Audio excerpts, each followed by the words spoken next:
Hello， 大家好，等咗咁耐，香港新 CIES 投資移民終於有真動作啦！最近首批嘅申請人陸續有收到中銀寶盛發出嘅 email， 叫你快啲將嗰300萬指定投資過數。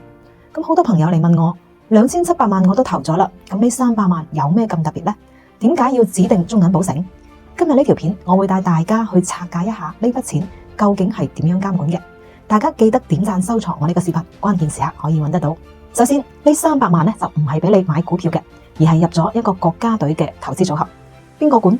背後嘅大老細係港投公司 HKIC， 而幫你管賬發報表嘅大管家就係中銀寶盛。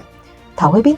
官方已經公布咗2批基金經理，包括大家熟知嘅中信資本、春華資本、大灣區共同家園基金呢一啲。咁會唔會蝕？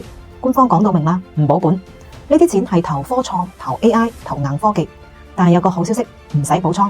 就算呢300萬跌到得返100萬，只要你唔撤資，你個香港身份都係穩如泰山嘅，同嗰2700萬一樣，跌咗都唔使驚話會冇咗個身份。咁呢300萬嘅塵埃落定，究竟係好事定係壞事呢？咁我同唔少客人都傾過嘅，其實大家反而鬆咗一口氣。第一，佢夠晒簡單，2700萬嗰部分你仲要諗買邊隻股票，年年揾會計師做審計。呢300萬係由政府幫你執，合規方面你完全唔需要操心。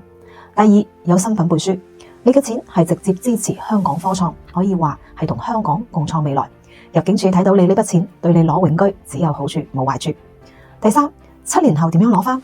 只要你拎咗永居或者係無條件逗留，就可以申請撤資。雖然唔係話今日申請，聽日有錢攞，要睇項目嘅變現進度，但係總好過你喺出邊亂投輸晒啦，係咪？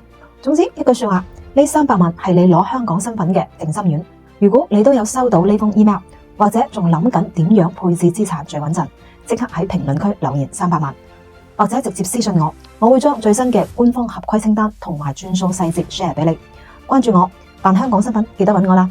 我哋下期見啦，拜拜。